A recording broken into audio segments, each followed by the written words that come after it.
कर देना। ठीक है।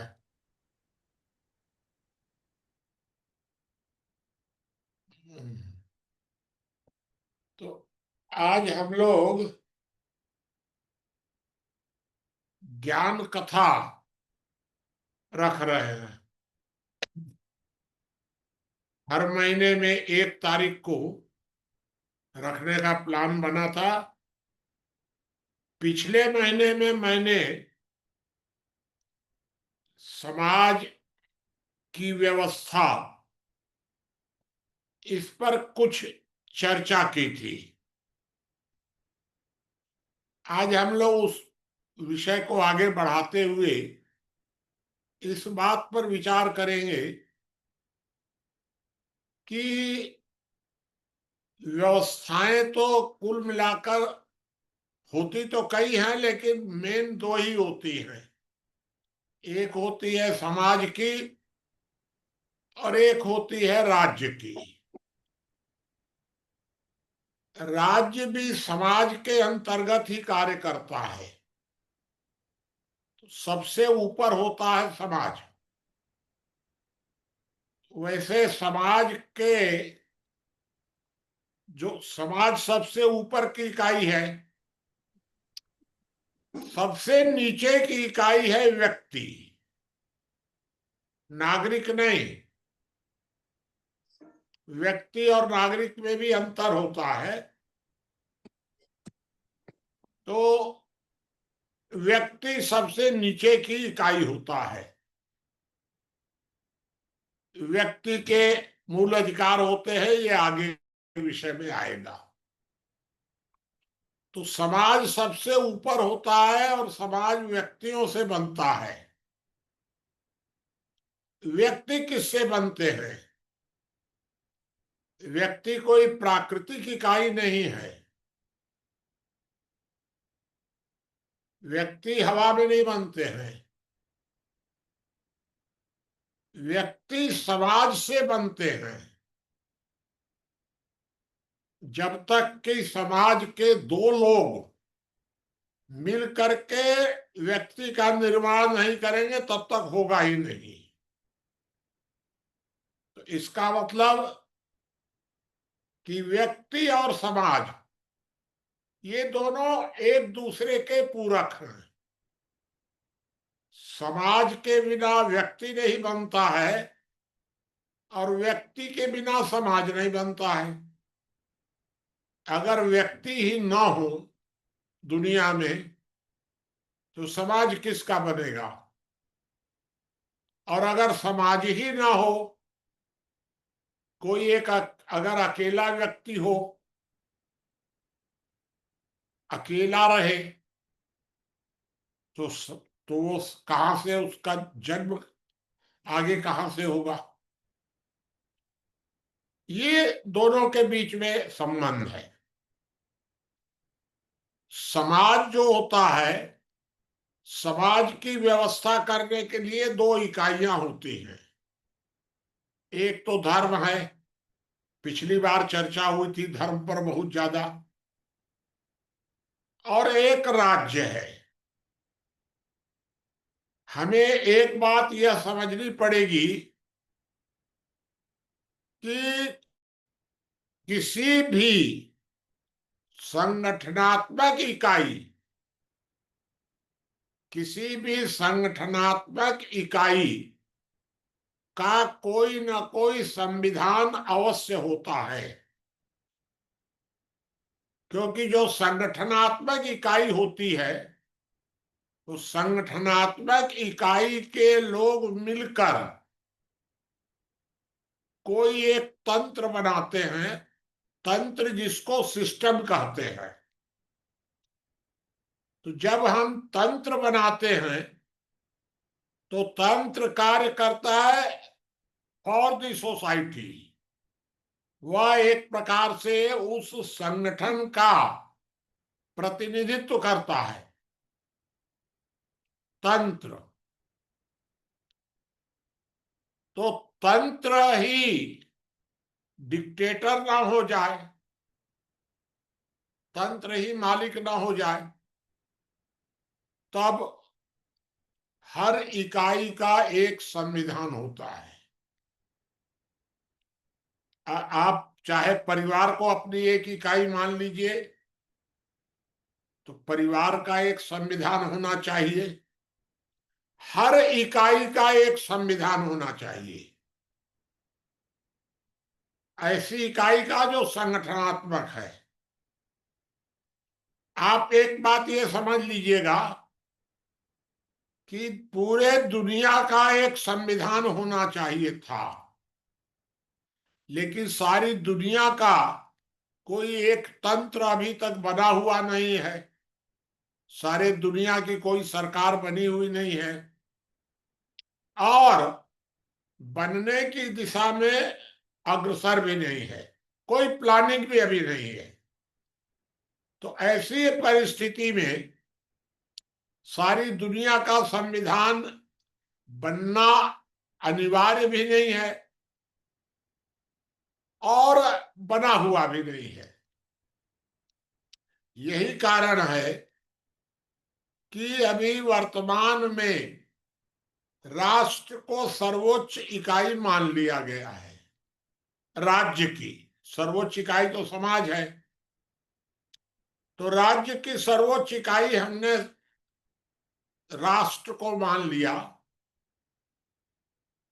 अगर हम भारत को समझे तो भारत में 140 करोड़ व्यक्ति हैं। 140 करोड़ व्यक्ति अगर किसी को पावर दे देंगे और वो मनमाना करने लग जाएगा, क्या नियंत्रण 140 करोड़ व्यक्ति कैसे नियंत्रित करेंगे उसको?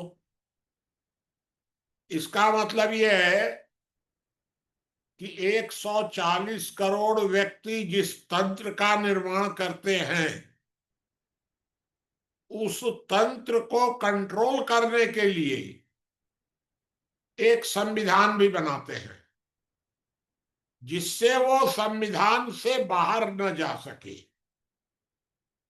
इसका अर्थ यह हुआ कि भारत में अप्रत्यक्ष रूप से हम संविधान को ही व्यवस्था कह सकते हैं, सिस्टम। 140 करोड़ व्यक्तियों ने मिलकर जो सिस्टम बनाया, उस सिस्टम को सिस्टम कह सकते हैं, व्यवस्था हिंदी में कह सकते हैं। तो वह सिस्टम ही संविधान है, और उस सिस्टम के अंतर्गत तंत्र बनता है। तंत्र के 3 भाग होते हैं, ये चर्चा हुई है, न्यायपालिका, विधायिका और कार्यपालिका। तो इस तरह संविधान बनना अति आवश्यक है, या उसको अनिवार्य भी कह सकते हैं।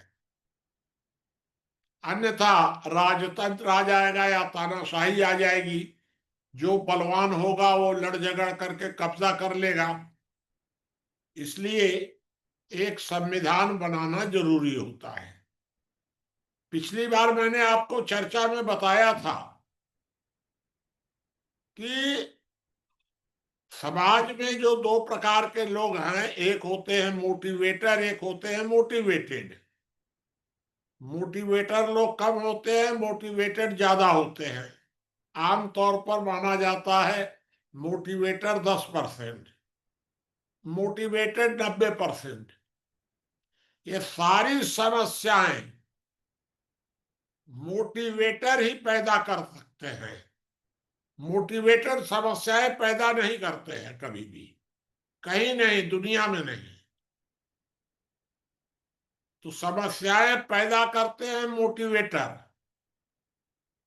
हल कौन करेगा? हल भी करेगा मोटिवेटर ही। इसका मतलब कि मोटिवेटर्स में अगर अच्छे लोग होंगे तो समस्याएं हल कर देंगे, और बुरे लोग होंगे तो समस्याएं पैदा कर देंगे। वर्तमान समय में भी वही हालत है जो मैंने आपको बताया, प्राकृतिक रूप से यही है। क्योंकि हर मनुष्य के अंदर जो दो प्रकार के गुण होते हैं वे तो प्राकृतिक हैं, एक सद्गुण एक दुर्गुण, उसको जो भी कहिएगा, वो पिछली बार चर्चा हुई थी। तो इस तरह हर संगठन की स्थिति मैंने आपको बताया कि एक संविधान आवश्यक होता है। संगठन और संस्था, इन दोनों में बहुत अंतर होता है।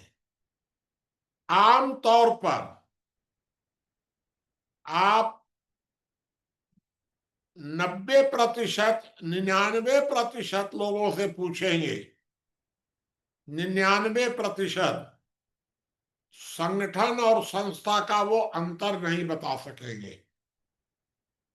लेकिन हम आप चूंकि अपने को मोटिवेटर भी मानते हैं और समस्याओं का समाधान करने वाला भी मानते हैं, तो हम लोगों को तो यह समझना पड़ेगा कि संगठन और संस्था में क्या अंतर होता है। संगठन जो होते हैं वे हमेशा राज्य से कुछ अपेक्षा करते हैं, उम्मीद करते हैं, राज्य पर दबाव भी डालते हैं।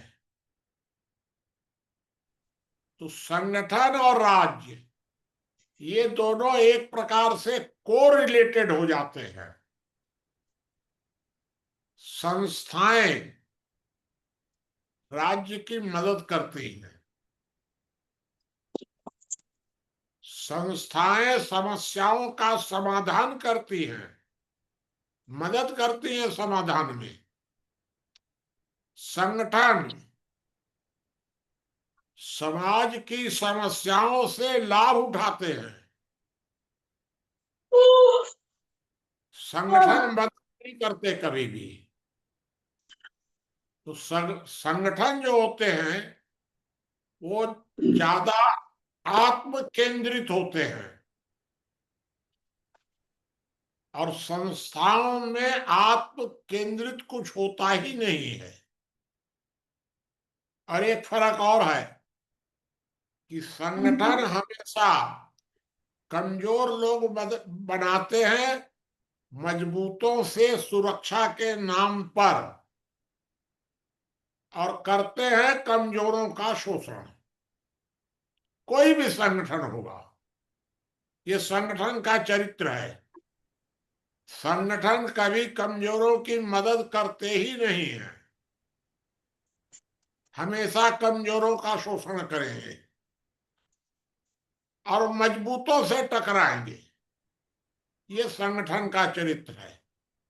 संस्थाएं जो बनती हैं वो मजबूत बनाते हैं कमजोरों की मदद करने के लिए,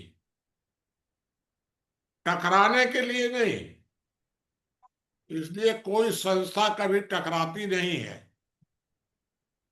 अगर आप अभी भारत में ठीक से देखेंगे तो गायत्री परिवार, आर्य समाज, आचार्य कुल, सर्वोदय भी करीब करीब हम मान सकते हैं, ये सब संस्था है।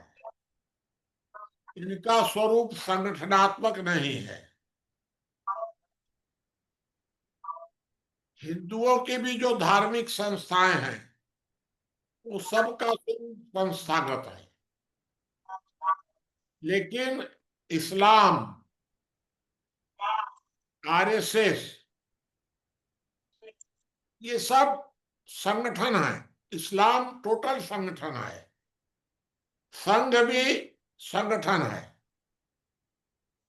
ईसाइयों में प्रोटेस्टेंट तो संस्थागत माने जाते हैं और कैथोलिक जो होते हैं उनका चरित्र संगठनात्मक ज्यादा होता है, संस्थागत कम। ये संगठन और संस्था के बीच में एक बहुत बड़ा अंतर होता है। यह बात स्पष्ट है कि संस्था और संगठन में इस तरह फर्क होता है। तो जो संविधान बनता है वो संगठन का तो बनना अनिवार्य है, बनना ही चाहिए, अन्यथा तंत्र सब कुछ मनमानी करने लग जाएगा। ये हम लोगों को समझना पड़ेगा। अब एक भारत का संविधान बना 1947 के आसपास में, 50 में बनकर तैयार हुआ और 45-46 में बनना शुरू हुआ था। तो भारत का एक संविधान बना। उस संविधान में अगर आप माइन्यूटली अगर देखेंगे तो भारत का जो संविधान बना उसमें कई तरह की गलतियां हुई। एक तो बहुत बड़ा बना दिया गया, फिर उसकी भाषा भी द्व्यर्थी हो गई, स्पष्ट नहीं रही भाषा भी उसकी। संविधान से परिवार व्यवस्था, गांव व्यवस्था सबको बाहर निकाल दिया गया और संविधान में जात को घुसा दिया, धर्म को घुसा दिया, भाषा को घुसा दिया। समाज में जो वर्ग विद्वेष पैदा करने वाली बातें थी वो सब की सब उसमें घुसा दी गई। और जो समाधान करने वाले थे, परिवार व्यवस्था, गांव व्यवस्था, संविधान में ग्राम सभाओं को कुछ दिया ही नहीं। ये तो बाद में राजीव गांधी के टाइम में ग्राम सभाओं को अधिकार दिया गया, शायद 92-93 में। अन्यथा संविधान ने तो दिया ही नहीं। ये बहुत बड़ी बुराई थी। लेकिन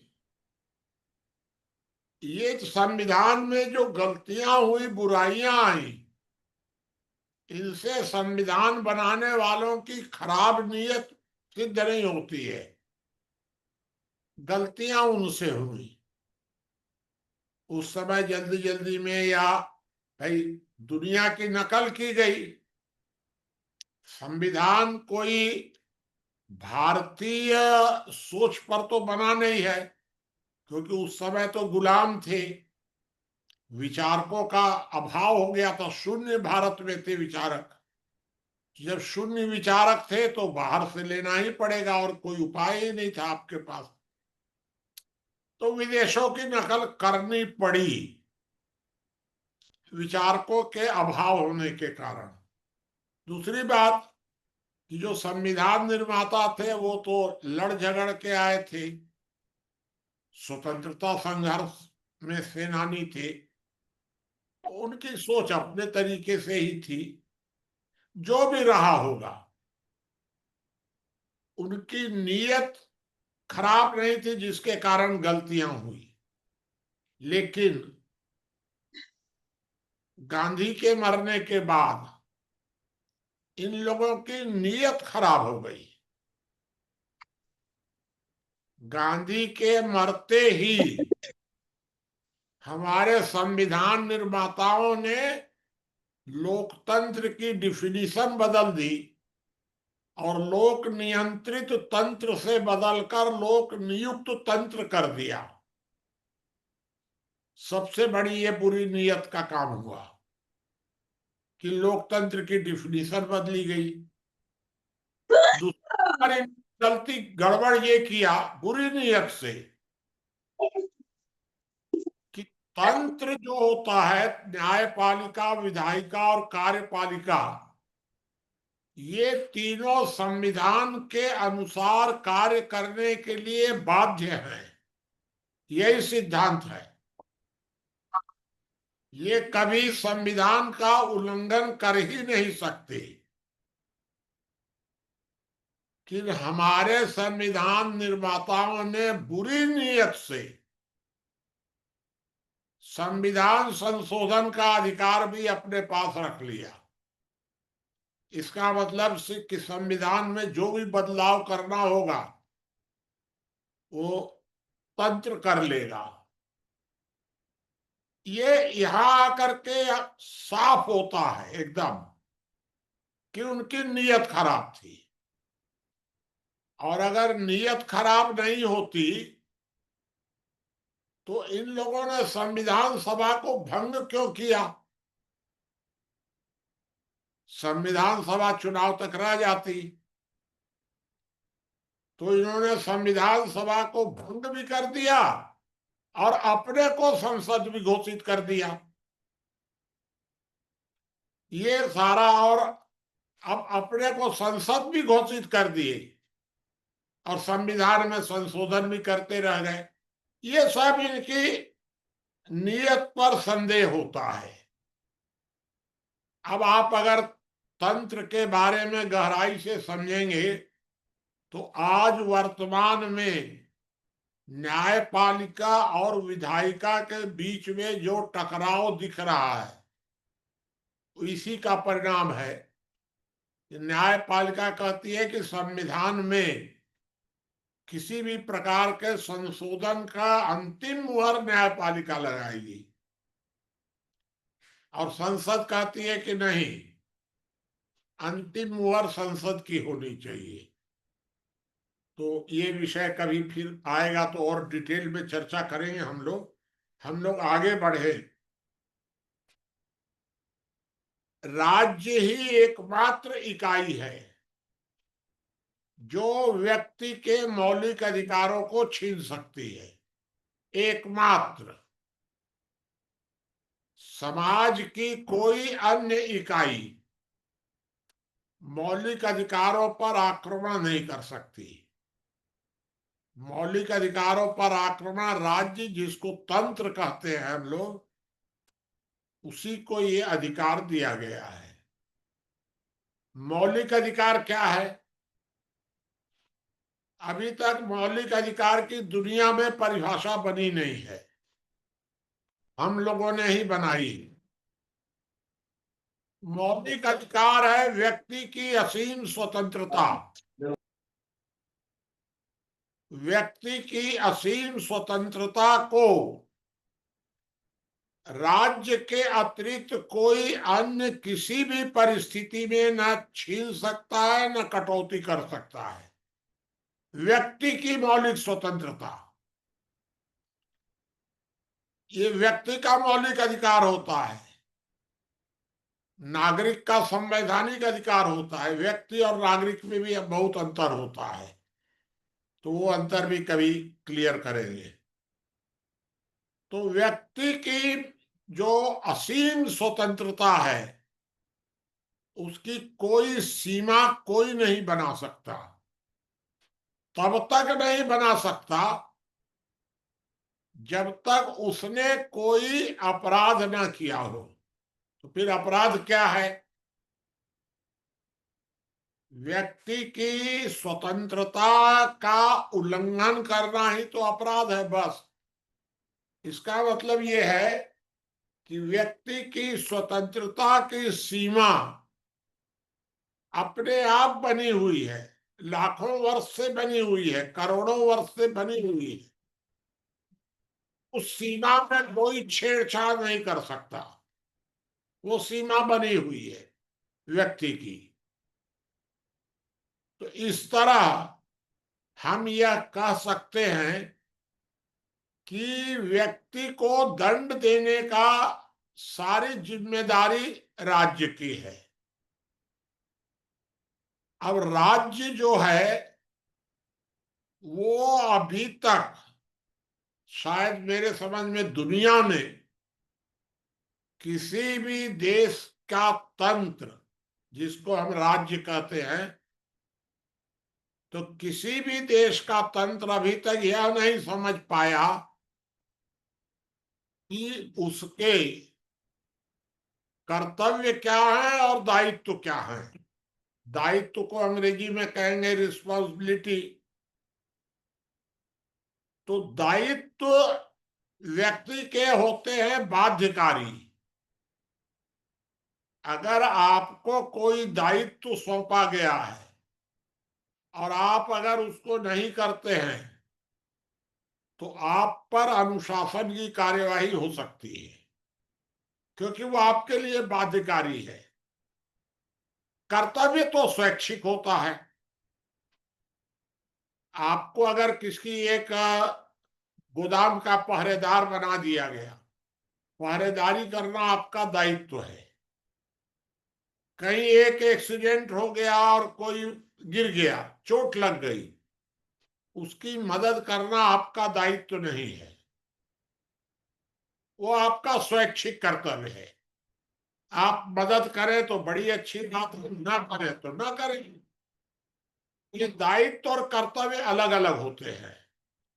लेकिन हमारा तंत्र अभी तक यही नहीं जानता है कि उसके दायित्व क्या है और कर्तव्य क्या है। सबको वो एक ही समझ लेता है। और यही कारण है कि आज हमारे राज्य व्यवस्था जन कल्याणकारी कार्य करने लग गई। जन कल्याणकारी कार्य करना उसका दायित्व है ही नहीं, वो तो समाज का काम है। समाज अपना करेगा, आपको भी करना है, समाज के साथ साथ मदद कर दीजिए, वो अलग बात है। लेकिन जन कल्याणकारी कार्य करना आपका दायित्व नहीं है। तो एक बात और आपको ये बता दें कि जब हम किसी को कोई दायित्व सौंपते हैं, उसे हम पावर भी देते हैं। अगर उसको हम शक्ति नहीं देंगे तो बिना शक्ति के वो दायित्व कैसे पूरा करेगा। बिना शक्ति के कर्तव्य तो किया जा सकता है, लेकिन बिना शक्ति के दायित्व नहीं हो सकते। तो हम दायित्व जब किसी को देते हैं तो उसको हम पावर भी देते हैं, शक्ति भी देते हैं। और जब हम उसको पावर देते हैं तब कहीं वह अपने पावर का दुरुपयोग ना करने लग जाए। जैसा कभी एक कहानी, बनी हुई कहानी, कि शंकर जी ने किसी को वरदान दे दिया सिर पर हाथ रखने का, और उसने सबसे पहले यही किया कि हम शंकर जी के सिर पर हाथ रखेंगे। तो शंकर जी फिर भागते भागते कहाँ तक गए और क्या हुआ सब। तो हमने तो पावर दे दिया उसको, हमने पहरेदार को बंदूक थमा दी। अब बंदूक अपने हाथ में लेते ही उसने सबसे पहले हम ही को मारना चाहा, तब क्या होगा। इसीलिए संविधान बनाया जाता है कि कोई व्यक्ति संविधान से हटकर कार्य न कर सके। इसीलिए सेना भाई दुरुपयोग करने के लिए अंत में सेना की सहायता लेनी पड़ती है उनको। इसीलिए सेना का ऐसा ढांचा बनाया जाता है कि सेना का वो दुरुपयोग ना कर सके। इस तरह का चेक एंड बैलेंस बनता है। ये संविधान की अनिवार्यता आपको मैं बता रहा हूं कि इसी तरह होती है। अब वर्तमान स्थिति में देखिए आप, आदर्श स्थिति में राज्य का दायित्व केवल एक है, सुरक्षा और न्याय। बस, राज्य का कोई दायित्व नहीं है। बाकी जितना काम है, शिक्षा, स्वास्थ्य, या जितना रेल, ये जितना जो भी है, पोस्ट ऑफिस, सारे कार्य राज्य के स्वैच्छिक हैं, रिस्पॉन्सिबिलिटी नहीं है। दायित्व केवल एक है, सुरक्षा और न्याय। तो राज्य का इतना ही दायित्व होना चाहिए था। ये कार्य तो सर्वोच्च राज्य का है। इसका मतलब केंद्र सरकार का है। यह दायित्व प्रदेश सरकार का नहीं है।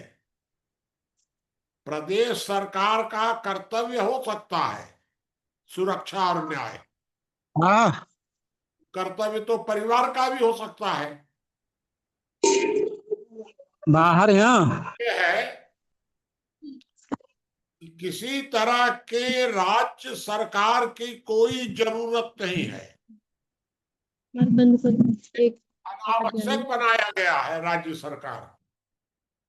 आंख बंद करके चूंकि पश्चिम की नकल की गई, लोकतंत्र उधार लिया गया, लोकतंत्र की डिफिनीशन उधार ली गई, for the people, of the people, by the people.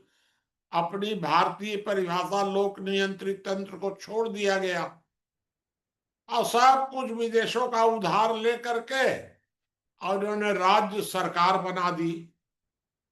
सरकार कहां से बन गई? एक एक ही सरकार होगी केवल।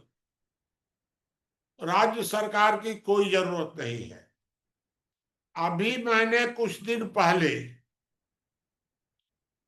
अपने कई संविधान विशेषज्ञों से पूछा था, आप लोगों से भी चर्चा हुई थी, संविधान में स्टेट का मतलब क्या है? स्टेट का मतलब है केंद्र सरकार या प्रदेश सरकार? कोई नहीं बता पाया। और संविधान के अनुसार ही मैं पूछ रहा हूं,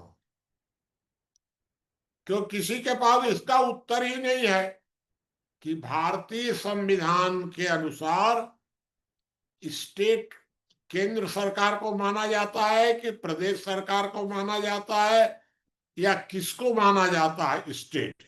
स्टेट गवर्नमेंट। उत्तर ही नहीं है। तो वास्तव में स्टेट जो है वो तो केंद्र सरकार को होना चाहिए था, प्रदेश सरकार की कोई जरूरत नहीं थी, लेकिन आपने प्रदेश सरकार बना दी। ये जरूर है कि सुरक्षा और न्याय के अतिरिक्त सारा कार्य समाज को करना चाहिए। समाज के अनेक संगठन हैं भी, बनने भी चाहिए। परिवार सामाजिक संगठन है, गांव एक सामाजिक संगठन है। इसी तरह बढ़ता बढ़ता प्रदेश भी हो सकता है, तो प्रदेश का एक सामाजिक संगठन हो जाएगा। केंद्र सभा बन जाएगी, केंद्र सभा एक सामाजिक संगठन हो जाएगी। सुरक्षा और न्याय छोड़कर बाकी ये लोग करेंगे। ये मोटी मोटी बात है। अब मैंने आपको बताया था कि समस्याएं पैदा भी विचारक लोग करते हैं, समाधान भी विचारक ही करते हैं। समस्याएं हैं कितने प्रकार की? तो अगर ठीक से देखेंगे आप पूरे भारत की, तो कुल 5 प्रकार की समस्याएं होती हैं। पहली को कहते हैं हम लोग वास्तविक, वर्तमान समय में वास्तविक। दूसरी है कृत्रिम, बनावटी। तीसरी को कह सकते हैं प्राकृतिक। चौथी को कह सकते हैं विश्व स्तरीय। और पांचवी को कह सकते हैं भ्रम।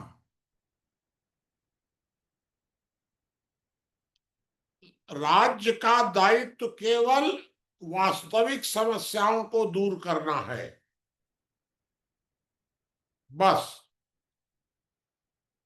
कृत्रिम समस्याएं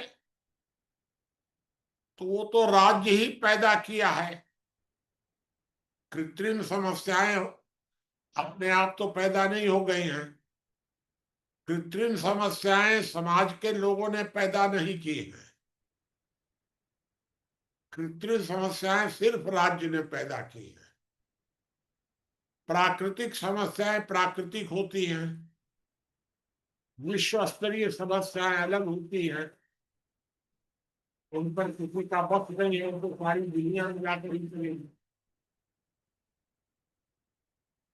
लेकिन ये भ्रम कहां से पैदा हो गया? और सबसे आपको एक माने आश्चर्य की बात ये बता दें कि हमारी भारत की सरकारें, चाहे वो किसी भी दल की कोई सरकार हो, सबसे ज्यादा भ्रम वाली समस्याओं पर ड्रामा करते हैं, जिसका कोई अस्तित्व ही नहीं है। तो भ्रम, वास्तविक जो समस्याएं हैं उन पर सबसे लास्ट में ध्यान दिया जाता है, सबसे कम। होना चाहिए था कि वास्तविक समस्याओं पर सबसे अधिक ध्यान दिया जाता, लेकिन हमारी राज्य व्यवस्था ने वास्तविक समस्याओं पर सबसे कम ध्यान दिया है। पांचों में से सबसे ज्यादा उन्होंने ध्यान दिया है असत्य समस्याओं पर। असत्य, अस्तित्वहीन, जिन समस्याओं का कोई अस्तित्व ही नहीं है,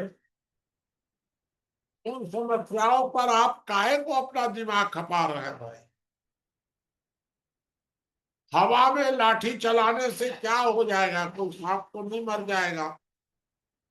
सांप को पहचानना पड़ेगा, उसको ठीक से मारना पड़ेगा, तब आपकी लाठी काम करेगी।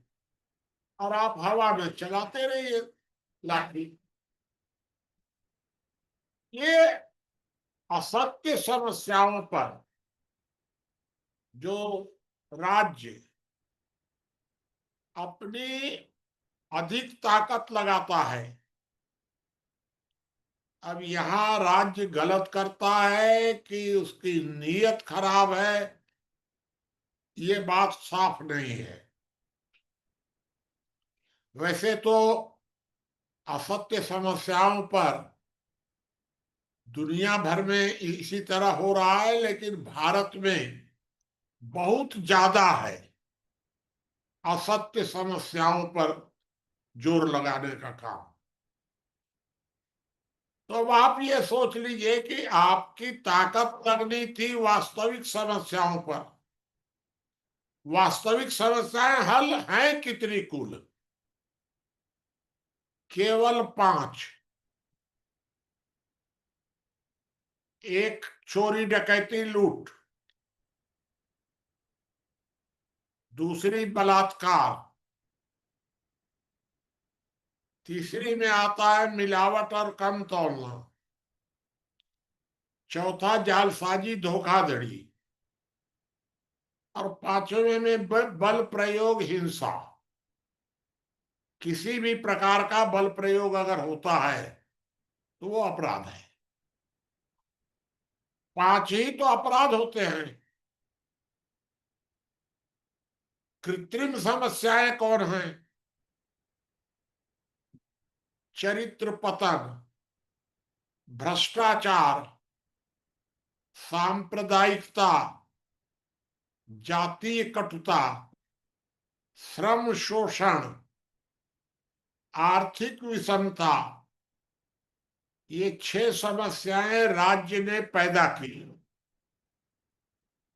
राज्य इनको पैदा करता है, एक तरफ इनको बढ़ाता भी है और एक तरफ इनकी रोकथाम भी करता है। क्योंकि ये समस्या तो कभी रुकने वाली ही नहीं है, क्योंकि ये तो पैदा ही राज्य ने की है। इन 6 समस्याओं में से एक भी ऐसी समस्या नहीं है जो समाज ने पैदा की। ये सभी 6 समस्याएं राज्य पैदा करता है और समाधान भी करता है। 5 समस्याएं जो राज्य को नियंत्रित करना चाहिए था, जो उसका दायित्व है, जिसके लिए हम उसको सेना, पुलिस, टैक्स सब देते हैं, उन 5 पर राज्य की भूमिका बहुत कम है। और इन 6 समस्याओं को पैदा करने और समाधान करने में राज्य की भूमिका बहुत अधिक है। और साथ में अस्तित्वहीन समस्याएं, महंगाई,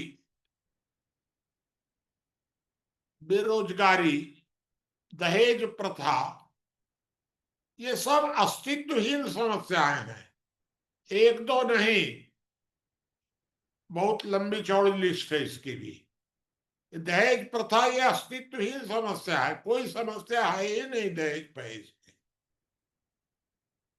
लेकिन प्रचारित करके दहेज को समस्या सिद्ध कर दिया गया। महंगाई बताइए, महंगाई तो घटते जा रही है स्वतंत्रता के बाद, लेकिन इन लोगों ने उसका डिफिनीशन बदल दिया और क्या क्या सारी कई तरह की समस्या पैदा करके महंगाई का अस्तित्व उस समय से लेकर आज तक बना हुआ है। ज्ञान तत्व में अगला जो विषय हम उठा रहे हैं, बड़ी माने आधे ज्ञान तत्व में देंगे, महंगाई पर ही देंगे अगला विषय आपको। ये सब बेमतलब की बातें हैं। इस तरह जो काम राज्य को करना चाहिए था वह तो राज्य नहीं कर रहा है, और जो नहीं करना चाहिए था वह कर रहा है। अब आता है कि राज्य को करने के लिए राज्य के पास कौन से विभाग हैं। एक तो न्यायपालिका है, स्वतंत्र है। न्यायपालिका स्वतंत्र है, विधायिका स्वतंत्र है। राज्य के पास मदद करने के लिए है पुलिस, सेना। तो सेना तो सुरक्षा के लिए है, बाह्य सुरक्षा के लिए, वो एक अलग विषय हो जाएगा। पुलिस हमारी आंतरिक सुरक्षा के लिए जिम्मेदार मानी जाती है। चूंकि राज्य व्यवस्था में और राजनेताओं में अपराधियों का वर्चस्व बहुत अधिक हो गया है, और इसलिए लगातार पुलिस विभाग का मनोबल तोड़ा जाता है। सच बात यह है, जो लोग पुलिस को रोज गाली देते हैं नियमित, पुलिस भ्रष्ट है, पुलिस गड़बड़ है, पुलिस ऐसा करती है, पुलिस मारती है, सब तरह की बात वो करते हैं, उनसे पूछिए कि अगर 1 महीने के लिए पुलिस हटा ली जाए तो क्या परिणाम आएगा, और 1 महीने के लिए कोर्ट बंद कर दिया जाए तो क्या परिणाम आएगा, 1 महीने के लिए पार्लियामेंट रोक दी जाए क्या परिणाम आ जाएगा। 1 दिन के लिए पुलिस को आप नहीं रोक सकेंगे। हम लोगों ने रामानुजगंज शहर में प्रयोग करके देखा है, और रामानुजगंज में हम लोग पूरे भारत में सिर्फ रामानुजगंज को अपराध नियंत्रित घोषित कर सके, और उसका कारण था कि पुलिस विभाग से हम लोगों का सीधा तालमेल था। हम लोगों का पुलिस विभाग से एक समझौता था, डायरेक्ट बैठ करके, कि आप अपराध में घूस नहीं लेंगे। चोरी, डकैती, दादागिरी, हिंसा, इसमें घूस नहीं लेंगे। और बाकी आप शराब, जुआ, फलाना ठिकाना, उसमें जो लेते हो लीजिए, हमसे कोई मतलब नहीं है, हम आपको नहीं रोकेंगे घूस लेने से। आपको पूरी स्वतंत्रता है जो करना है, लेकिन अपराध में नहीं लेंगे। अपराध पकड़ने में आप हमारी मदद करिए, हम आपकी मदद करेंगे। आश्चर्य होगा आपको कि भारत का सबसे पहला क्षेत्र अगर कोई बना नक्सलवादियों को जन समर्थन से हराकर वापस भेजने का काम केवल रामानुजगंज जिले ने किया है। केवल, कहीं से नहीं हुआ है। सबसे पहले सन 2004-05 में नक्सलवाद के समापन की शुरुआत रामानुजगंज से हुई है। अपराध नियंत्रण की शुरुआत रामानुजगंज से हुई है। हम लोगों ने प्रयोग किया है। तो मैंने आपको बताया कि समस्याओं का समाधान भी हम ही लोग कर सकते हैं, और हम ही लोग चाहें तो समस्याएं पैदा भी कर सकते हैं, क्योंकि हम आप जितने लोग हैं, हम लोग मोटिवेटर हैं, मोटिवेटेड नहीं हैं। और मोटिवेटर ही समस्याओं को पैदा भी करता है और समाधान भी करता है। तो हम लोगों ने समाधान करके दिखा दिया। ये मोटी मोटी बात है। और समाधान करने में सबसे बड़ी भूमिका हम लोगों की जो रही वो पुलिस से तालमेल थी, जो आम तौर पर देश भर में कहीं आपको देखने को नहीं मिलेगा। क्योंकि सुरक्षा की सारी जिम्मेदारी पुलिस के पास है। तो ये हम लोगों ने किया। फिर हम लोगों का संबंध थोड़ा न्यायपालिका से भी था, विधायिका से भी था,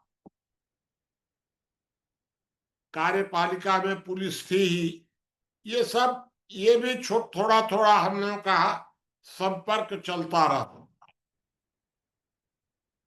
अब मैं आपको बताऊं कि समस्याएं पैदा करने में संविधान कहां कहां गड़बड़ किया। संविधान बन गया, 50 में लागू हो गया। जैसा भी बना, मैंने आपको पहले ही बताया कि संविधान में ये गड़बड़ियां हुई। वो तो गड़बड़ियां भूल से हो गई, लेकिन नियत खराब करके इन्होंने संविधान संशोधन का अधिकार दे दिया संसद को। अब संसद ने, वास्तव में भारत में लोकतांत्रिक संसद बननी चाहिए थी, इन लोगों ने बना दिया संसदीय लोकतंत्र, बदल दिया पूरा। और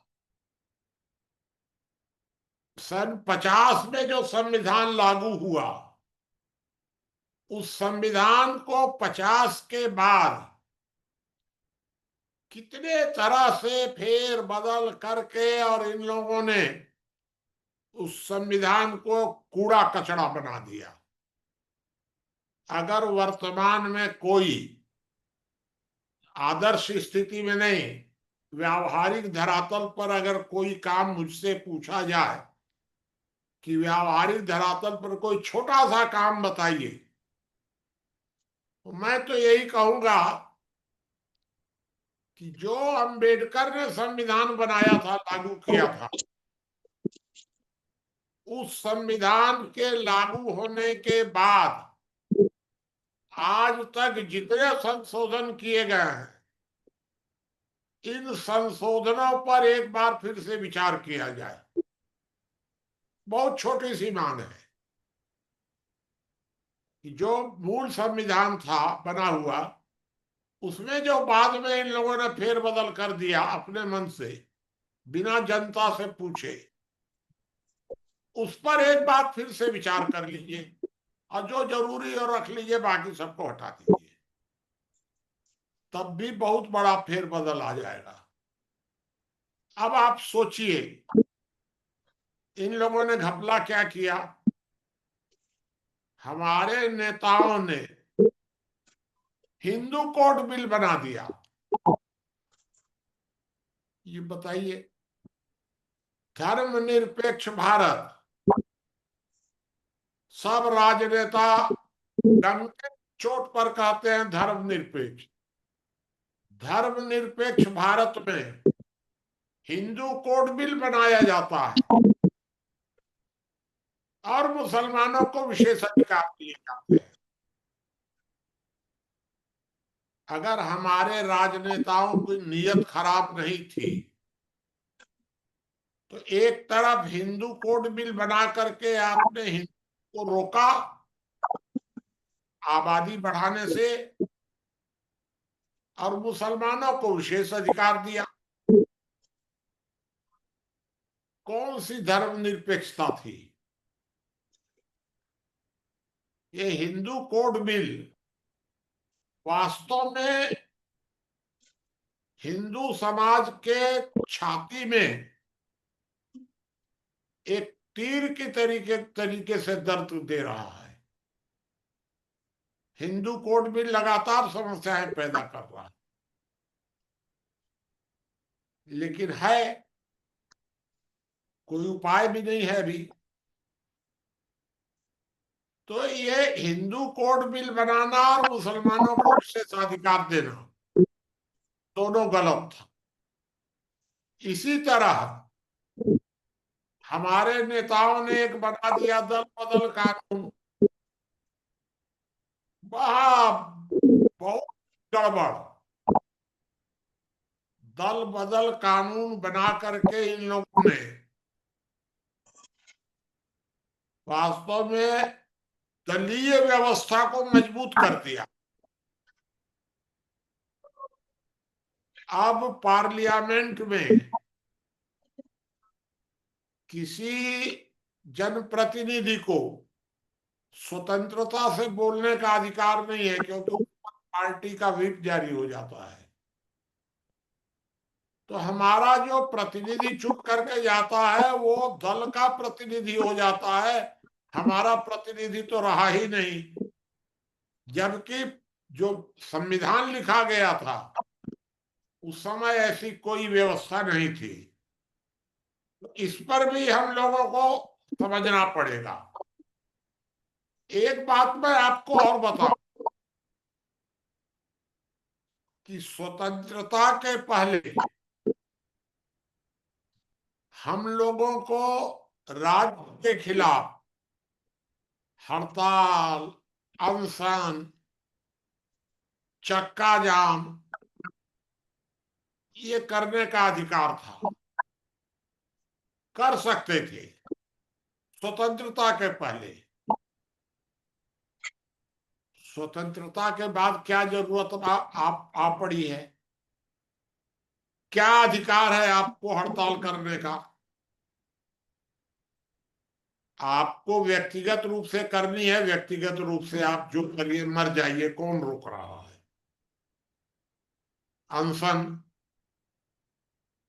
अनशन के बारे में कहा जाता है कि गांधी जी अनशन किए थे। अरे ना समझो, गांधी जी ने अनशन जो किया था वो अपनों को खिलाफ किया था। मेरे परिवार के लोग अगर कोई बात नहीं समझ रहे हैं तो मैं परिवार में खाना बंद कर दिया अपनों के लिए। गांधी जी ने कोई अनशन नहीं किया है जो अंग्रेजों के खिलाफ किया हो। गांधी जी ने अंग्रेजों के खिलाफ किया सत्याग्रह, अनशन नहीं किया है कहीं। और ये अनशन कर रहे हैं सरकार के खिलाफ और कहते हैं गांधी जी ने किया था। इनको पता ही नहीं है गांधी जी के बारे में।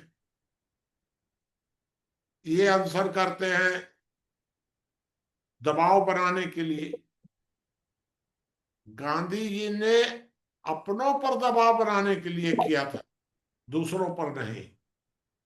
और ये हड़ताल और चक्का जाम, ये तो आपराधिक कृत्य है। ये लोग कहते हैं पश्चिम से, अरे पश्चिम का आंख बंद करके नकल करने की क्या जरूरत है।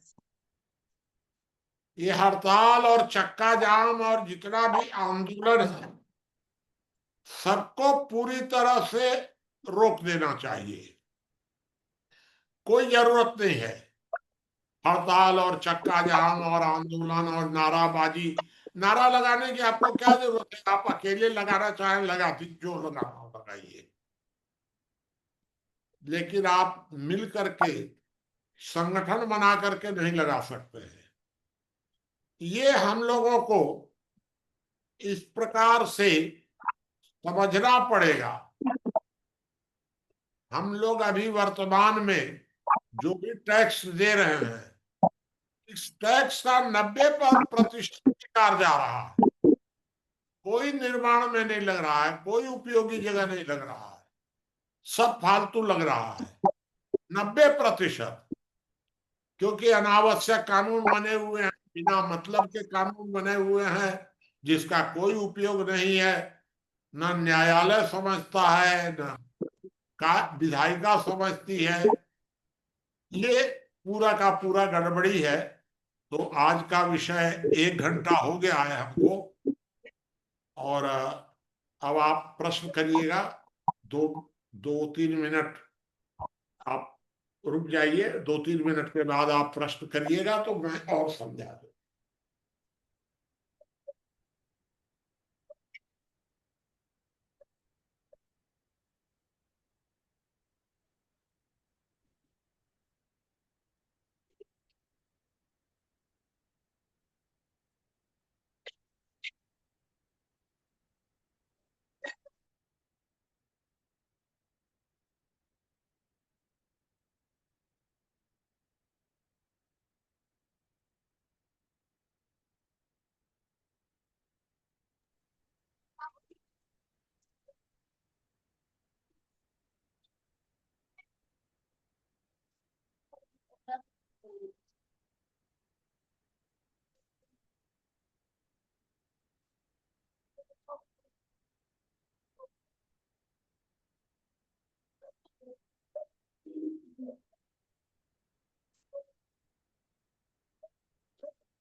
हेलो। हेलो। हेलो। जी बताइए नीता जी, आवाज आ रही है आपकी। हाँ बाबा जी प्रणाम। मुझे मतलब प्रश्न नहीं है कोई, केवल एक ये बात बोलनी है कि ये जो आपका आज का जो लेक्चर है, जो भी आपने मतलब शुरुआत, संविधान की शुरुआत से लेके और अभी तक जो वर्तमान सरकार है उसको कैसे काम करना चाहिए, क्या परिस्थिति है, राज्य का क्या रोल है, ये सारा जो बोला है, मुझे ऐसा लगता है इसको, इसके ऊपर मतलब नमो ऐप करके एक है, सरकार को इसको सुनना चाहिए। हमारी वर्तमान सरकार को इसको सुनना चाहिए, क्योंकि इसमें संविधान सभा से लेके कहाँ क्या त्रुटियां रही, सरकार की नियत से लेके हर चीज का एक मतलब समाधान भी अच्छा अच्छा अच्छा कैसे संविधान को, तंत्र को बनाया जा सकता है, सब कुछ इसमें है। तो ये यदि वहां पे जाए तो मतलब सरकार यदि इसको सुने तो ये एक एक हेल्पफुल हो सकता है सरकार के लिए ये। ठीक है, और आप प्रश्न एक बताइए। नहीं, नीता प्रश्न, जी का प्रश्न क्या है? बाबा जी। मेरा कोई प्रश्न नहीं है बाबा जी, बस यही प्रश्न बात है? मुझे बोलनी थी। अच्छा नहीं, अब आप लोग प्रश्न करिए ना। आज जो मैं बोला हूं, इस पर आप प्रश्न करिए, या इस पर अगर कोई बात आप कहना चाहें कि ऐसे नहीं ऐसे होनी चाहिए, उस पर विचार किया जाएगा।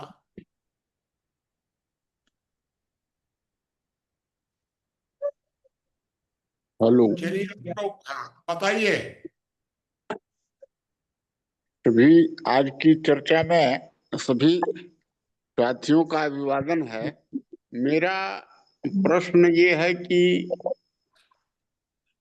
जो आंतरिक सुरक्षा है और बाह्य सीमा का सुरक्षा है और विदेश नीति है, ये जो 5 समस्या है तो ये किस समस्या में आएगा, बारे में आप थोड़ा सा ये ध्यान। पांचों समस्याएं पुलिस विभाग के अंतर्गत आएंगी।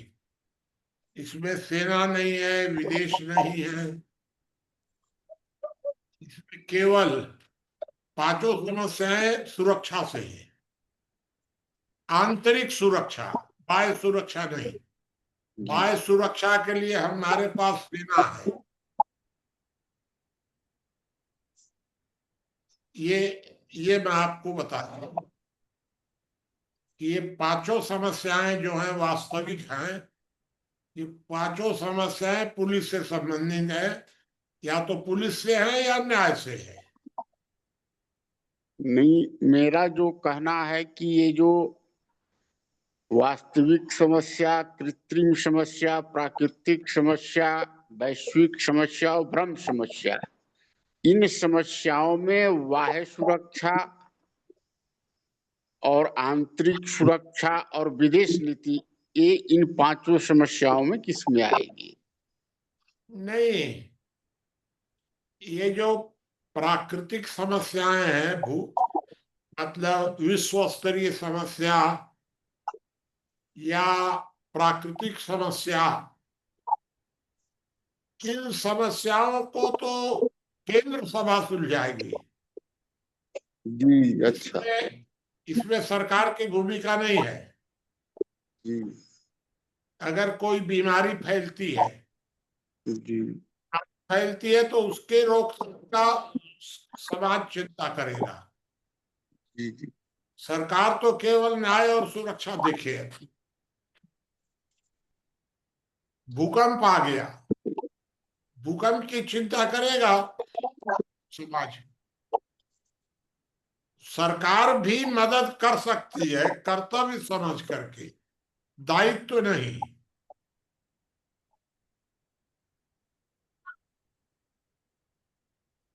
ये भी तो जो पहले बताते हैं कि विदेश, वित्त, सेना, पुलिस और एक थी और कुछ 5 समस्या सरकार के पास ही रहता है ना, 5 का हाँ, समाधान।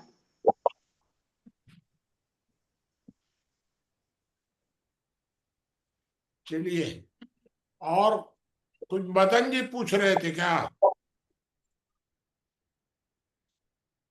या कोई और कोई पूछिए। अभी तो आपके पास अभी 20-25 मिनट टाइम है। बाबा जी, मेरा एक प्रश्न है। हाँ, आपने 5 प्रकार के जो अपराध बताए, उसमें आपने कहा बलात्कार और दूसरा कहा हिंसा और बल प्रयोग। क्या बलात्कार हिंसा और बल प्रयोग के अंतर्गत नहीं आएगा या अलग काउंट होगा? नहीं, इसको हम लोगों ने समझाने के लिए 5 कह दिया। वास्तव में समस्याएं तो 2 ही है। एक है बल प्रयोग और एक है जालसाजी, धोखाधड़ी, बस। तो समस्याएं तो 2 ही हैं। इन दोनों के हम लोगों ने छोटे छोटे पार्ट कर दिए। अब जैसे जालसाजी में, मिलावट भी जालसाजी में आएगी, धोखाधड़ी भी जालसाजी में, ये सब जालसाजी में आ जाएगा। बाबा जी, हिंसा, हिंसा और जालसाजी, बस। चोरी, डकैती और लूट, तो चोरी तो चोरी आएगा जालसाजी में, जी डकैती आएगा बल प्रयोग में। जी चोरी जो है वो जालसाजी में आ जाएगा। जी।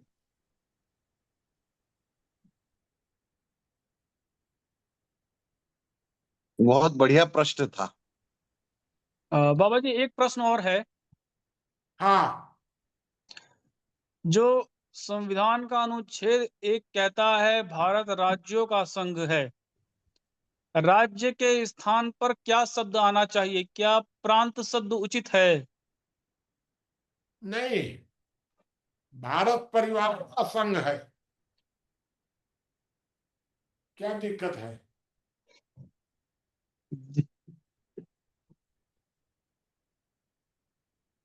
जैसे पर बाबा आपने भारत को राज्यों का संघ बता दिया, जी तो वैसे परिवारों का संघ बता दीजिए।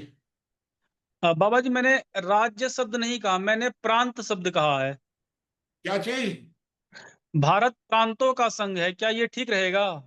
प्रांतों का ना, तो जी प्रांत के जगह परिवार कह दीजिए। जी जी।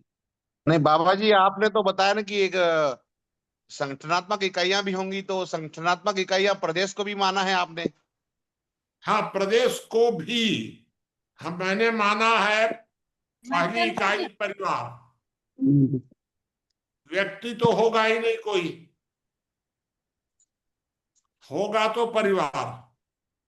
तो पहली इकाई परिवार, दूसरी गांव, तीसरी जिला, चौथी प्रदेश और पांचवी केंद्र। ये 5 सभाएं होंगी।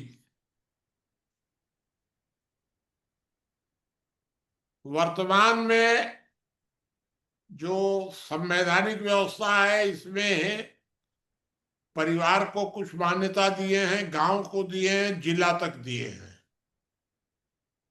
बांटने वाले जो संशोधन है उसमें, और प्रदेश को ले जाकर के सभा नहीं दिए, फिर उसको सरकार दे दिए, और केंद्र में सरकार दे दिए। एक तरह से 90% कार्य केंद्र सभा के हो जाएंगे और 10% सरकार के पास रहेंगे, बस थोड़ा सा एकदम।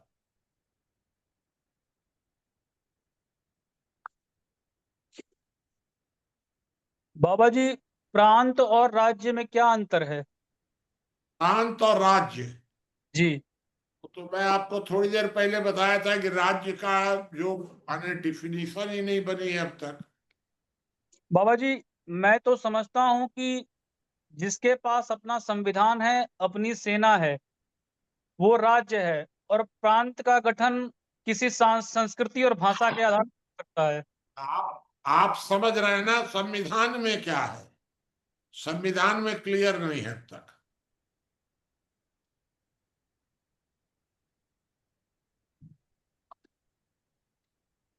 बाबा जी, संस्कृति और भाषा के आधार पर प्रांत का गठन तो हो सकता है।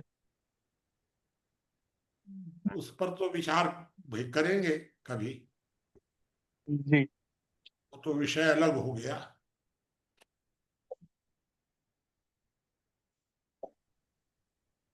किसी साथी का नहीं, कोई प्रश्न है?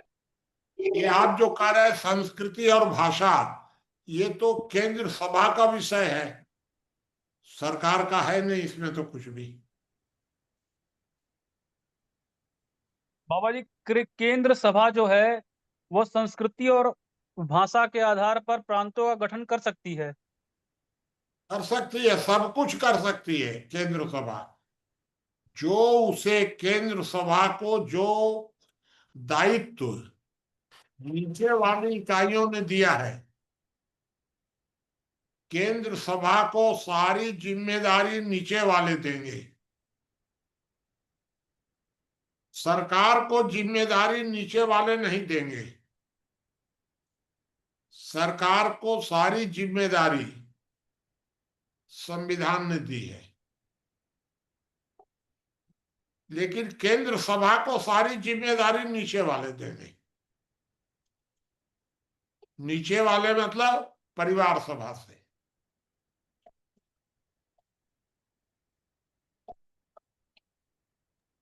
किसी साथी का कोई प्रश्न है या बात है तो बताएं।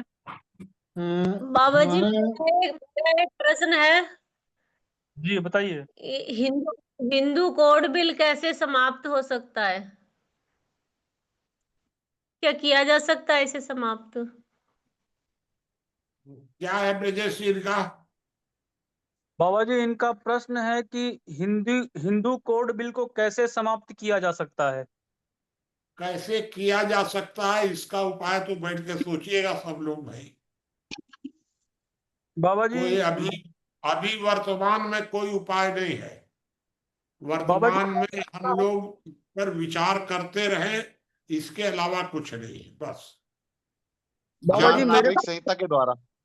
कॉमन देखिए, सिविल कोड, हाँ बताइए। मेरे को लगता है कॉमन सिविल कोड और विशेषाधिकार समाप्त करके इसको जो है धीरे धीरे खत्म किया जा सकता है।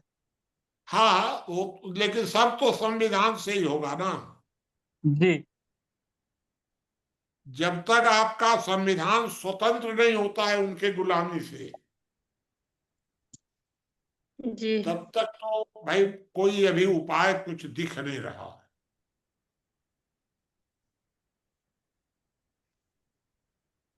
हाँ, कुछ विपुल जी पूछ रहे थे। हमें कहना है कि अभी चर्चा हो रही थी कि राज्य और प्रांत में क्या अंतर है। देखिए, राज्य एक संप्रभु इकाई है, उसके पास अपनी शासन होता है, जबकि जो प्रांत है वह राज्य के अंतर्गत प्रशासनिक इकाई है। अब बात यहाँ पे ये आती है, अगर हम भारत की बात करें तो हम देखते हैं कि बिहार राज्य, झारखंड राज्य, इसे राज्य भी बोलते हैं और प्रांत भी बोलते हैं। अब दिक्कत यहाँ ये आती है कि भारत के मामले में यह परिभाषित नहीं है, क्योंकि देखा जाए, अगर हम राज्य की बात करें तो भारत एक राज्य मान सकते हैं। तो जो बिहार है, झारखंड है, वो प्रांत हुआ। लेकिन यहाँ हम बिहार, झारखंड, यूपी अभी हम राज्य कहते हैं। तो यहाँ पे परिभाषा स्पष्ट है। धन्यवाद। हाँ, जी किसी का और कोई प्रश्न है?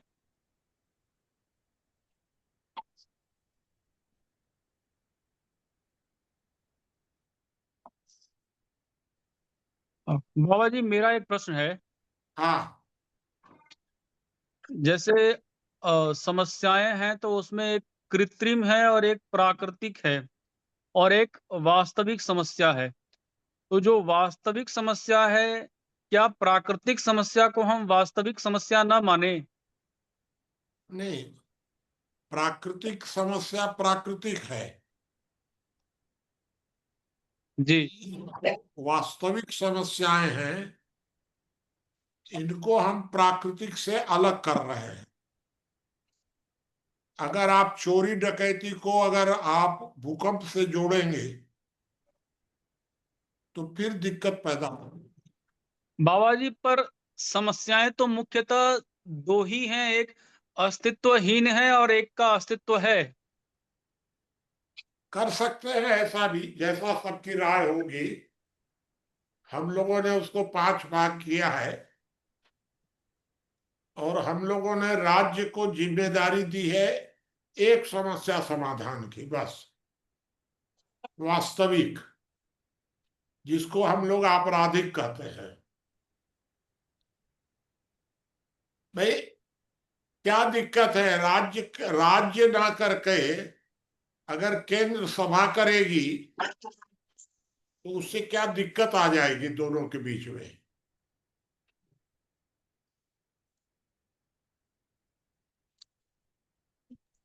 बाबा जी, रोटी कपड़ा और मकान कौन सी समस्या में आएगा? वास्तविक में? क्या चीज? रोटी कपड़ा और मकान की समस्या यदि होती है, ये कौन सी समस्या में रोटी आएगा? रोटी कपड़ा मकान तो कोई समस्या ही नहीं है। नहीं, अगर नहीं है रोटी किसी के कपड़ा पास ये। मकान, जी रोटी कपड़ा मकान जो है ये कोई समस्या है ही नहीं। ये तो आप अपनी क्षमता के अनुसार रोटी कपड़ा मकान प्राप्त करेंगे। अगर आपके पास दिक्कत हो रही है तो आप भीख मांगेंगे। बाबा इसमें जी, क्या दिक्कत है? ये व्यक्तिगत समस्या।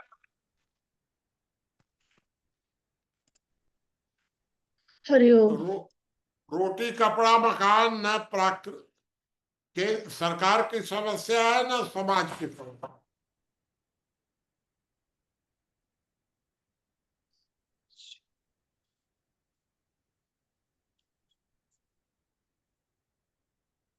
हाँ बताइए और कोई बात।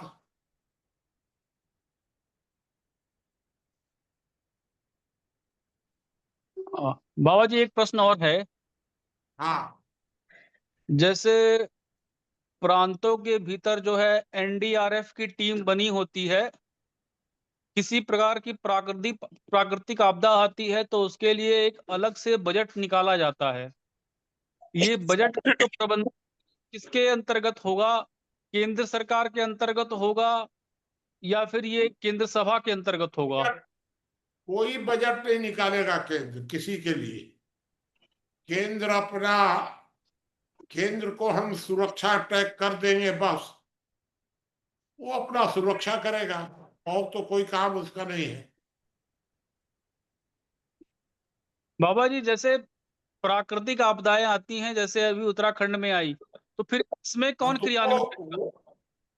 भाई प्राकृतिक आपदाओं का जो विभाग है वो तो केंद्र सभा के पास रहेगा ना। जी बाबा जी, मैं भी उस, वही केंद्र सभा के उसकी पास। व्यवस्था सभा करेगी। जी जी। सरकार उसमें दखल नहीं देगी एकदम। जी बाबा जी। लेकिन सरकार चाहे तो मदद कर सकती। उसमें तो कोई रोक नहीं है मदद करने से। लेकिन जिम्मेदारी रहेगी उसकी केंद्र सभा की।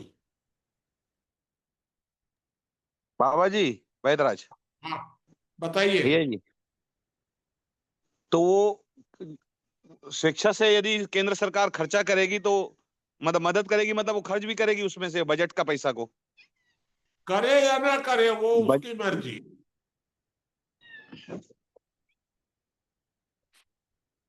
केंद्र से हम कुछ कह नहीं सकते सरकार से। भाई सरकार के पास फालतू बजट होगा टाइम होगा मदद कर देंगे।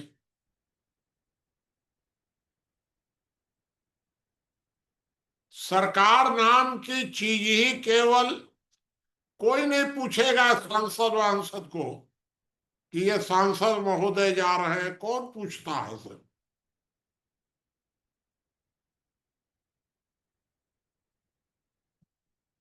किसी का कोई महत्वपूर्ण पोस्ट नहीं रहेगा।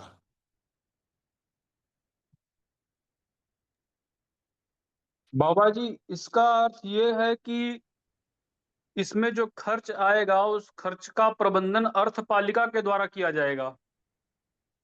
अर्थपालिका बनेगी तब। जी अर्थपालिका बनेगी तो केंद्र सरकार की बनेगी।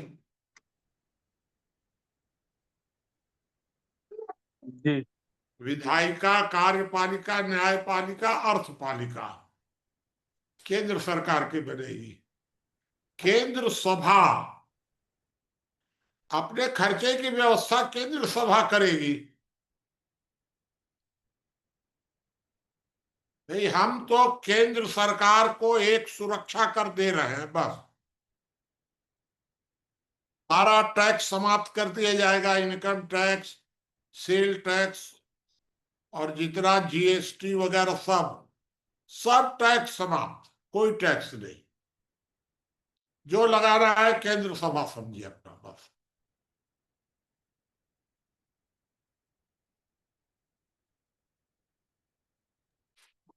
जी।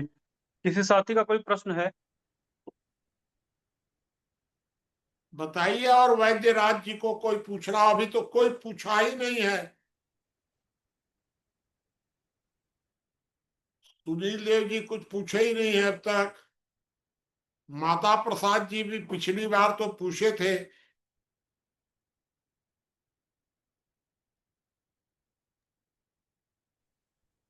बाबा जी, अर्थपालिका किसके प्रति उत्तरदायी रहेगी? अर्थपालिका तो केंद्र सरकार बनाएगी। अर्थपालिका उत्तरदायी किसके प्रति होगी? केंद्र सरकार के। और सरकार संविधान सभा के। हाँ, केंद्र सरकार जो है, जी तो केंद्र सरकार न्यायपालिका, विधायिका, कार्यपालिका, अर्थपालिका, जी। 4 बनेंगे उसकी अपने। तो ये चारों जो हैं ये संविधान सभा के प्रति भी उत्तरदायी रहेंगी। हाँ, संविधान सभा के प्रति तो उत्तरदायी रहेगी ही। जी संविधान के प्रति तो आपकी केंद्र सभा भी रहेगी। जी। केंद्र सभा का भी गठन तो संविधान से ही होगा ना। बाबा जी, इसका अर्थ ये है कि ये चारों जो हैं संविधान सभा के प्रति उत्तरदायी रहेंगे, क्योंकि संविधान सभा तो समाज के अधीन है। हाँ हाँ, संविधान सभा के प्रति उत्तरदायी रहेंगे और संविधान सभा समाज के प्रति। जी समाज माने लोग। तो लोग ने मिल करके संविधान बना दिया और ये संविधान के मुताबिक कार्य करेंगे। संविधान को ये कहीं भी संविधान से हट करके कोई कार्य नहीं कर सकेंगे। संविधान से, संविधान सभा से नहीं, संविधान से। आप ब्रजेश जी बोल रहे थे संविधान सभा के प्रति उत्तरदायी। जी। नहीं, संविधान मैं के कह रहा प्रति। हूं संविधान के प्रति। जी जी जी।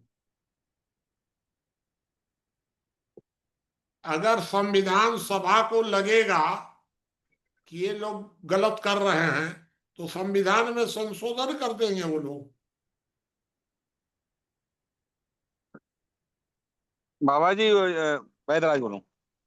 हाँ, आपका नाम मतलब आता है। मतलब कि वो अर्थपालिका होने से मतलब कि तंत्र में 4 हो जाएंगे ना। हाँ, 4 हो या जाएंगे। हाँ, आदर्श स्थिति में 4 हो जाएंगे।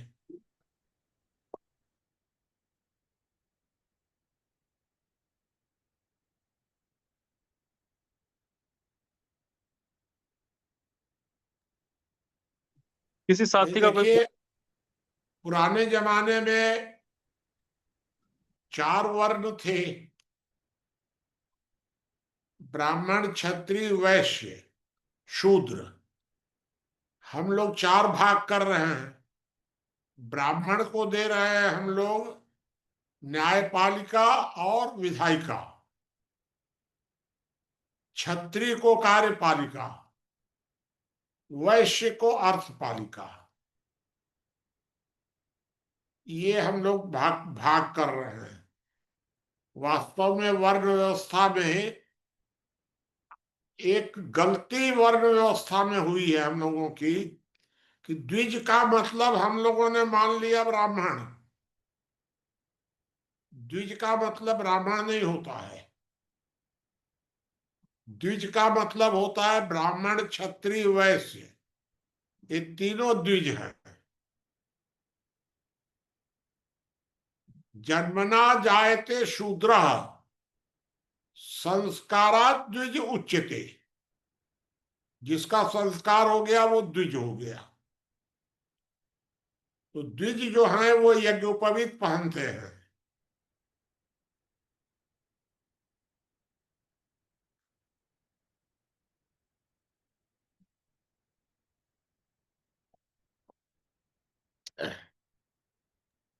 चलिए, और कोई बात है क्या?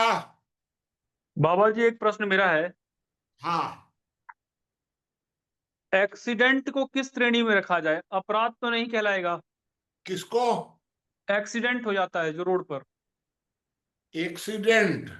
जी अब ये बैठ करके संविधान बनाने वाले तय करेंगे। अगर एक्सीडेंट में कोई नीयत खराब थी तब तो क्राइम में आ जाएगा। अन्यथा आप एक्सीडेंट को ग्राम सभा को भी इसको दे सकते हैं, केंद्र सभा को या परिवार सभा को। बाबा जी, अभी जो बना हुआ है सिस्टम, उसमें 2 तरह के क्राइम देखे जाते हैं, एक इरादतन, एक गैर इरादतन। तो जब एक्सीडेंट होता है तो उसमें ज़्यादातर मामले गैर इरादतन होते हैं और 3 वर्ष की सज़ा है। तो क्या गैर इरादतन मामलों में सज़ा का प्रावधान रहेगा? अब जैसा रहेगा वो संविधान सभा फिर सोचेगी उस पर, जैसा भी रखना होगा। एक्सीडेंट को कहाँ देना है, कौन से एक्सीडेंट को कहाँ देना है, जी।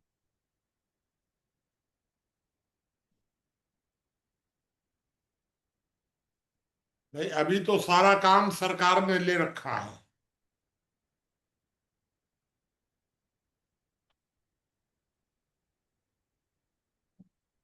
वैसे कोई मेरे हिसाब से एक्सीडेंट को देना चाहिए राष्ट्र सभा के ही जिम्मे में, लेकिन फिर विचार कर लीजिएगा। बाबा जी, समस्या ये आती है कि जानबूझकर नहीं किया गया है और उसमें सज़ा का प्रावधान है।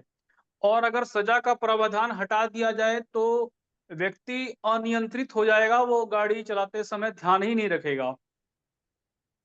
तो सारा संपत्ति ले लीजिए, कौन रोक रहा है? जी, जी, जी। राष्ट्र सभा उसकी पूरी संपत्ति ले सकती है। आर्थिक दंड लगा सकती है।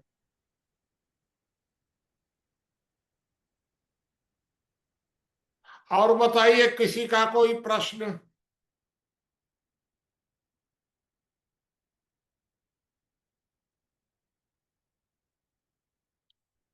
ज्ञानेंद्र जी, संजय तिवारी जी कुछ पूछना चाहें?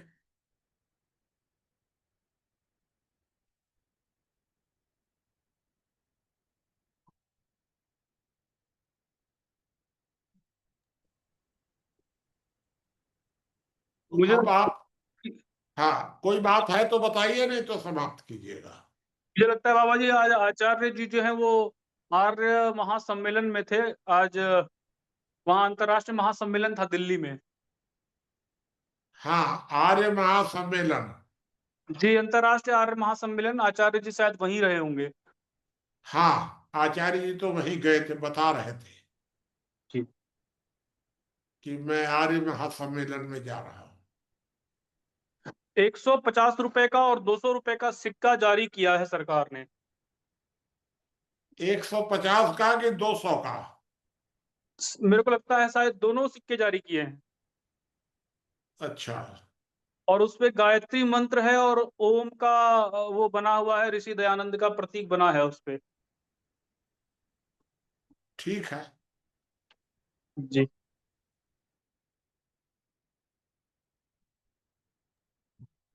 ठीक है, किसी साथी का कोई प्रश्न नहीं है तो फिर आज की चर्चा को समाप्त कर सकते हैं।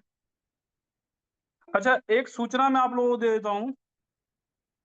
कल कुछ साथियों के साथ हम लोग मीटिंग कर सकते हैं, तो समय आप लोगों को जो है कल सुबह बता दिया जाएगा। जी, संजय भाई मीटिंग को समाप्त कर दो।